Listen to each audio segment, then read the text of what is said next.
ராகி இட்லி, தேங்காய் சட்னி, இது தக்காளி சட்னி. இந்த சட்னி தக்காளி சட்னி. அதோட மட்டின் குழம்பு. மட்டின் குழம்பு ஏன்னுண்டா இது தனியாக எந்த விதமான இதுவும் போடலையோ, எந்த விதமான அரிசி ஐட்டம் போடாதபடியாக இந்த குழம்பு காயாது. ஆனாலும் மட்டின் குழம்போடு சாப்பிடலாம்னு சாம்பார் செய்யல. சம்பல்களும் மட்டின் குழம்பும் தான். இந்த ஆட்டிறைச்சி குழம்பு மிகவும் டேஸ்ட்டாக இருக்கும். அதே நேரம் இது எவ்வளோ நேரம் சென்றாலும் அவ்வளோக்கு காயாது, சாஃப்டாக இருக்கும். இப்போ நான் அவிச்சது விரிச்சில் போட, எந்த பிள்ளை தூரத்தில் வயிற்ற கொடுத்து விட விரிச்சில் போட்டு 2 இட்லி B12க்காக சாப்பிட போயிடுமா. அப்போ அதால் கொடுத்து விட்டுருக்கு. இதுக்குள்ளேயும் இந்த இறைச்சி வச்சு செய்து எல்லாம் கொடுத்துருக்குறேன். இது இப்போ நான் இதை சாப்பிட போகிறோம். நீங்கள் பயப்படாமல் இதில் 5-6 இட்லி சாப்பிடலாமேன்னுட்டா ரைஸ் ஐட்டம் இல்லை, ஐட்டம் இல்லை. அதால் நீங்கள் பயப்படாமலே சாப்பிடலாம். அதனால் நீங்கள் எல்லாருக்கும் வேலை செய்கிறதுக்கு பஞ்சு இதை பார்த்துட்டுன்னு சொல்லுதல் செய்ய பஞ்சியாக இருக்கட்டும். அப்போ இதை சாப்பிடுங்கோ, அப்போ செய்ய சுவமாக இருக்கும். அவ்வளோதான்.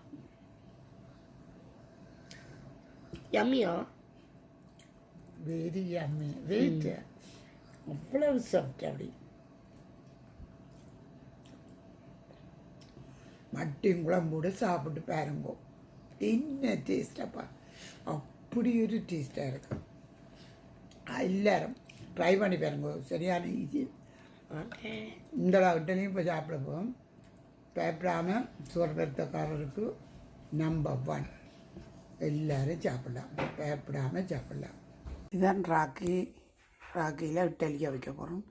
அடிச்சுட்டு இங்கே உளுந்து, இந்த ராகிமா, வெந்தயம், விளந்தால் இவ்வளோத்தையும் போட்டு அடித்து ஊற வச்சுட்டு இந்த புளிக்க வச்சுட்டு இட்லியாக வைக்கிறேன்.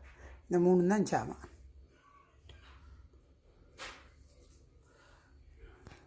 இப்போ இட்லியாக வைக்க போகிறோம். இங்கே பாருங்க, நல்லா புளிச்சு வந்துருக்கு. 12 hours. இப்போ நீ ஊற்றிட்டு காட்டுறோம். இப்போ பிரதானமாக இந்த இட்லியை நான் ஏன் செய்கிறேன்னுண்டா, எங்களுக்கு இப்போவும் எவ்வளவு சாப்பிட்டாலும் ஃபுல்லாகுது இல்லை. அப்போ அது மற்ற சாப்பாடுகளை ஃபுல்லாக்கினா அது 15-20க்கும் போகும் சுகர். இது ஃபுல்லாக சாப்பிட்டா 6-7 இட்லி சாப்பிட்டாலும் அங்கே 9க்கு மிஞ்சி போகாது. அதுதான் மெயின் இம்பார்ட்டன்ட். அதோட மிகவும் நல்ல டேஸ்ட்டாகவும் இருக்குது. B12 ஒருத்தருக்கும் இப்போ இந்த காலங்களில் குறைவு. B12 எடுக்கிறத விட இப்படி புளிச்ச சாப்பாடு சாப்பிட்றது உங்களுக்கு வெளியில் புளிக்க பிரச்சனைண்டா ஃப்ரிட்ஜுக்கு வச்சுட்டே புளித்த பிறகு 8 hours பிறகு எடுத்து நீங்கள் இந்த இட்லியை அவிக்கலாம். என்ன மாதிரி வருகுது பாருங்கோ. அவ்வளவு சொப்டும் அவ்வளவு எடுக்கவும் நல்ல பதமாக இருக்கும். அரிசி ரவையால் கூடி ஒட்டுறது, இது ஒன்றும் ஒட்டாது. இங்கே பாருங்க இவ்வளோ சொப்டாக இருக்குண்டு. அம்மளவு ஒரு பதமும் 7 இட்லி சாப்பிட்டாலும் அங்கே சுகரும் ஏறுறதா இல்லை, எங்களுக்கு ஃபில் பண்ணுது. ஸ்டொமக்கை ஃபில் பண்ணாமல் தான் நாங்கள் அதை இது எல்லாம் கூட சாப்பிட்றது. அப்போ அதால் இந்த சாப்பாட்டுக்கு சுகர் ஏறவே ஏறாது. அவ்வளவுக்கு டொப்பாக இருக்குது. அதை அடுத்தது இதை கொண்டே ஃப்ரீசரில் போடுறேன்டாலும் உள்ளுக்கு கீரை வச்சு இந்த மல்லியில் சம்பல் போட்டு வச்சுருக்கிறேன்.